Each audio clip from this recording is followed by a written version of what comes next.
ఆయన ఏం చెప్తా ఉన్నాడు, చావు నోట్లో తలబెట్టి తెలంగాణ తెచ్చినోడు మా తండ్రి, బరాబర్ చెప్పుకుంటా నా తండ్రి మగోడు అని చెప్పుకుంటా.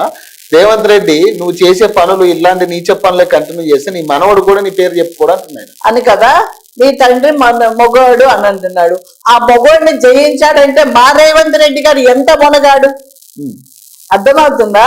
నువ్వే అంటున్నావు నీ తండ్రి కాబట్టి నువ్వు చెప్పుకోవాలి, చెప్పుకోకపోతే వేరే అర్థాలు వస్తాయి. అర్థమవుతుందా? కంపల్సరీ నువ్వు చెప్పుకోవాలి, చెప్పుకో.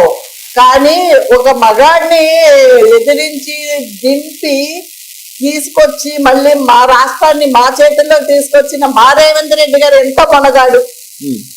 నువ్వు మేము చెప్పకుండా ఆ విషయాన్ని నువ్వే చెప్తున్నావు మాకు.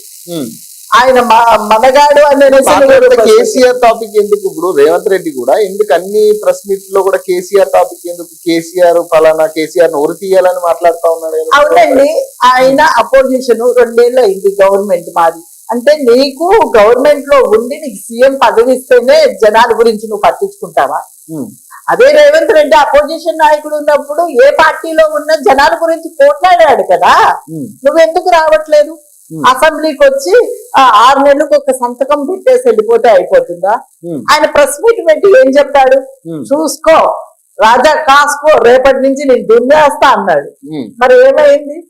ఎందుకు రావట్లేదు? వచ్చింది 7 నిమిషాలు. 7 నిమిషాలు ఏంటి? వచ్చి సంతకం పెట్టి రేవంత్ రెడ్డి గారు నమస్తే పెట్టి ప్రతి నమస్కారం పెట్టేసి వెళ్ళిపోతే అయిపోతుందా? జీతం తీసుకుంటే అయిపోతుందా? 53 లక్షలు 54 లక్షలు తీసుకున్నారంట. అదే నువ్వు తెలంగాణ ప్రజలకు ఇచ్చేది ఏంటి? నువ్వు అపోజిషన్ ఉండు, ఆ అసెంబ్లీలో అడుగు, నిలది మాట్లాడు. మైక్ ఇవ్వట్లేదంట కదా. మైకులు ఇవ్వకపోతే నువ్వు పాడిపోతావా? కొట్లాడి తీసుకో. మేము కూడా అట్లనే చేసాం కదా. మాకు కూడా ఇవన్నీ ఏంటి అని అంటే చేత కాక ఆయన రాకోకుండా ఎవడండి చెప్పేది? మైకులు ఇవ్వట్లేదు. మన హరీష్ రావు, ఇప్పుడు శ్రీనివాస్ యాదవ్ వీళ్ళందరూ అదే కదా, మేము మైకులు ఇవ్వట్లేదు కదా వెళ్ళిపోతున్నాం. ఇది మాటలు మాట్లాడుతున్నారు. ఎంత మాట్లాడారు? కౌశిక్ రెడ్డి కూడా మాట్లాడారు, మరి హరీష్ రావు గారు మాట్లాడారు. నేను చూశాను.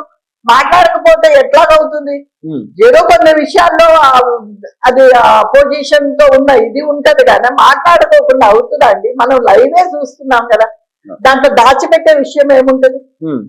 అదే మైక్ ఇవ్వట్లేదు కాబట్టి మేము బాయ్కాట్ చేస్తాం. అవునండి, కేసీఆర్ గారు ఎందుకు రావట్లేదు? మీరు అది సమాధానం చెప్పాలి. కేటీఆర్ ఆయన మనం అడిగామా? ఆయనే వచ్చి ప్రెస్ మీట్ పెట్టాడా లేదా? పెట్టి ఏం చెప్పాడు? ఇక రేపటి నుంచి దున్నేస్తా, చూసేస్తా, వచ్చేస్తా, నేనే ప్రతి చోట తిరుగుతానన్నారు. తిరగమనండి. మేము కూడా మా సీఎం నుంచి మా పార్టీ అధ్యక్షుడు కూడా అదే కోరుకుంటున్నారు.